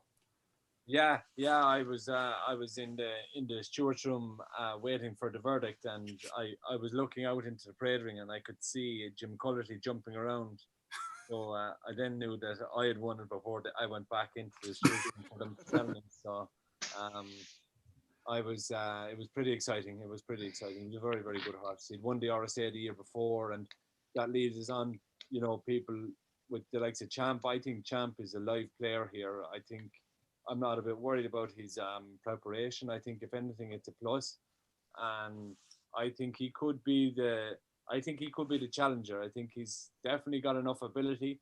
I think his jumping has improved, and he hasn't got bottomed out this year, which is very similar to the horse who won the last 2 renewals of this race, as in Album Photo. He hadn't got bottomed out in the past 2 years, but he's going along the same path as he has. He's beaten Acapella Bourgeois around from more. Acapella Bourgeois has gone on to win the Bobby Joe. It's solid. He is what he is. He's just open to a new horse. I don't think any of the other horses that he faced in the past can beat him, but I do feel that a Plutard is a horse that's he's the horse stepping up in trip. He reminds me of Sizing John, who came and won a Gold Cup. I was very impressed by him in Leopardstown, and I do feel Champ has a live chance. Bill, who rode more of a finish that year? Davey on Lord Windermere, or you on the balcony on the 5th floor? Each or two, I reckon. I think it's a great race this year. Yeah, it is. It's a belter, isn't it? It is a really good race, and Album Photo sets. I don't know why he's kind of unappealing. He doesn't, you know, there's a horse going. Because you don't get to see him. It's simple as that. You get to build up the affinity with these horses because you see him 3-4 times a year. Yeah, but Best Mate was like that. Like Best Mate was wrapped in cotton wool, and like I got into racing. People moaned about him at the time. I got into racing around the time of Best Mate, and the absolute hype around Best Mate's third World Gold Cup bid. And this Album Photo's like, yeah, oh yeah, he's beatable. You know, it is a bit mad. Go on, Davey. Yeah, well, no, everybody gave out about Henrietta Knight at the time. You know, why? The Best Mate this and Best Mate didn't beat that, and he didn't beat this. I thought what Henrietta Knight was done was spectacular. Yeah. But you must remember, it's William Mullins. It's kind of expected from him. You know, I feel that there's that sort of a vibe about it. But we all know how difficult a thing that he's facing into. I feel that this will be his toughest. It's the best Gold Cup, if there's such a thing, that he's going to run in. His toughest assignment yet, if you will. It's his toughest assignment. So for that reason, maybe people are saying, I actually think he is the horse they all have to beat. I think this is this is the real deal, and the way he's done it, like I promise you, to prep a horse in Tremor is unheard of in any way, shape, or form. Nothing against Tremor. I actually love the track, but William Mullins has outdone himself with Album Photo. He really has kind of just gone through the stratosphere with what he's done with him, and he is the horse they all have to beat. He is and if he does win it, it will be spectacular. Yeah. But the head of the Best Mate fan club, Johnny Ward, who do you fancy in this year's renewal? Well, you remember when Best Mate passed away, they dropped him back to 2 miles in that race, and that was a sad day. But the dropping back of Champ in Trip, I'm not sure when Nicky Henderson came up with this idea, because it seemed like it was sort of a last minute thing. But what a prep for the Gold Cup for a horse who clearly stays extremely well. And you're talking about beating what's now favourite for the Ryanair, and what was strong, if not favourite for the Gold Cup, a leading fans for the Gold Cup. And the way he did it last year, his jumping was absolutely impeccable at Newbury, I thought. And the way he travelled in the race, it was a brilliant comeback. You have to have a little bit of class in terms of toe as well as stamina to win this. He is my idea of the winner. I think he'll be very, very popular on the day. Album Photo, hard to knock him. I don't know what it is. I haven't grown to love the horse despite what he's done as well. And I think Champ is going to be very, very well backed. And just to mention as well, it's been an interesting time for racing and all of that. But if Frodon were to win this, for Bryony Frost, I think it would be absolutely fantastic. I think she would completely hog the headlines. It'd be all over the front pages of the papers. And part of me kind of wants Bryony to win this, partly because she's had a trying time with a bit herself. But I think it'd be fantastic for racing if Frodon happened to win it. But my money would be on Champ. I think you will be back, and I think you'll find the 9 to 4 Album Photo will be bigger on the day. And where more fitting to come to the end of this evening than Mr. David Pipe himself giving us the winner of the Gold Cup. Well, I have to agree with Johnny, and Album Photo is the one they're all going to beat. But what Champ did at Newbury the other day, I mean, I thought they were crazy running him over 2 miles doing that. But no, Nicky Henderson was proved right again. Put his jumping under pressure. He jumped extremely well. He stayed extremely well last year in the Novice Chase. And I think, as Nicky Henderson does best, I think he could win the Gold Cup. Well, that's I was just gonna add one thing, because I didn't mention it, but on a press trip a few years ago, Willie Mullins said in the pub in the Lord Bagnall, he said he never understood why he'd won 9 Irish Gold Cups and no Cheltenham Gold Cups. And then he said he realised he'd answered his own question. It's because he'd won 9 Irish Gold Cups that he wasn't going on to win the Gold Cups. And the fact that he's training Album Photo the way he is and going the route that he's going means that he brings a classy, fresh horse to the race. I think he's the likely winner. There we have it. That concludes the Cheltenham Preview Night, but you're not away with it that quickly. I've got a few questions for you that I've been messaged now. So let's hope that I've not been stitched up with these when I read them out like those classics on YouTube and on the radio. And let's hope that the language in there is all right. And I'll get straight on. We'll do quick 5-6 minutes of Q&A, and then we'll be off for the football. Straight up, amazing. I'm not making it up. Straight to Mr. David Pipe. David Pipe. If any, what horse have you trained in the past does Adagio remind you of? And if he does go well at Cheltenham next week, is he likely to go chasing or hurdling next season? Well, the easy bit is to say, no, I'd imagine he'll stay hurdling next season. Obviously, it's difficult 4-year-olds in their second season after novice company. What does he remind me of?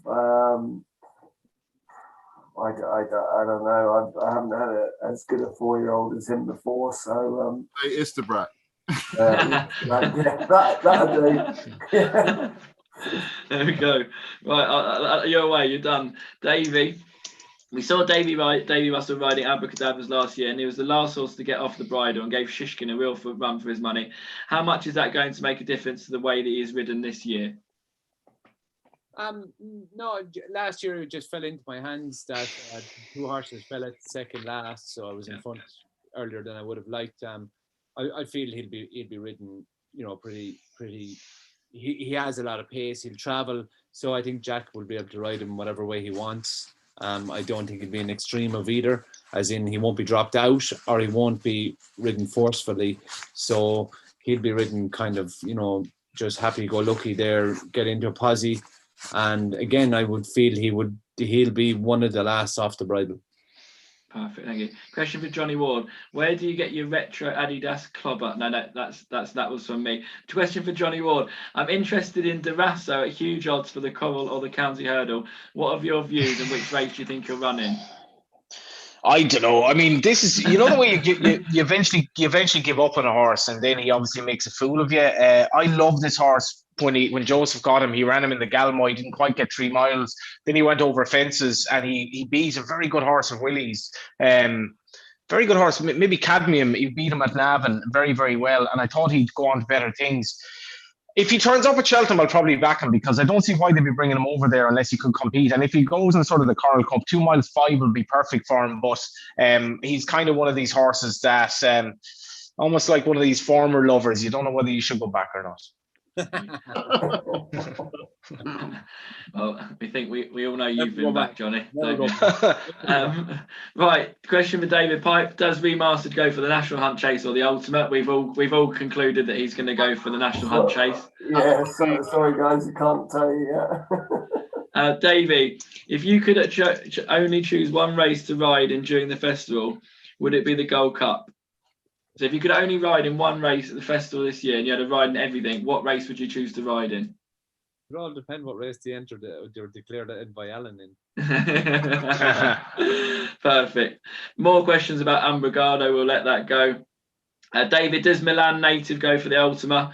And also, David, do we know where Black Tears runs?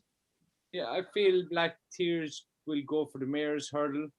And Milan Native is in good form, and he would probably go for the 3 miles. Yeah, the Ultima. Yeah. Bill, what's your best handicap bet of the entire meeting? 3rd time lucky in the County Hurdle. Perfect. Davey, which horse would he most like to ride at this year's festival? Envoy Allen. There we go. Right, guys, look at that. 3 minutes till kickoff. I've got one other thing to say to you, is that those horses that we pushed during the night, there's one other to go up. I said album photo will drift on the days 9 to 4. We'll go 5 to 2 him. So I text Flynn, who's at home, and said, can we put up all of those pushes again for half an hour at the end for anyone who's been watching, taking notes, and wants to have a bet now? And he said, yeah, they can all go up again for half an hour except for Bob Bollinger. Bollinger. So it gives you an idea that I think we've been weighed in on one of them, but I think that's more than fair. So you've got till 10 o'clock. Your first bet gets matched up to 25 quid. The pushes will go up for another half an hour. You've had everything we can give you. You've got the specials next week. You've had a brilliant panel. I can't thank you all for enough. I'm delighted the tech actually worked and didn't let us down. I can't wait to get in the pub next year and do it there, not in the office. If anyone else has got anything to say, please say it. Otherwise, everyone, please enjoy your week. Thanks so much for coming on, and I hope you all win a chunk.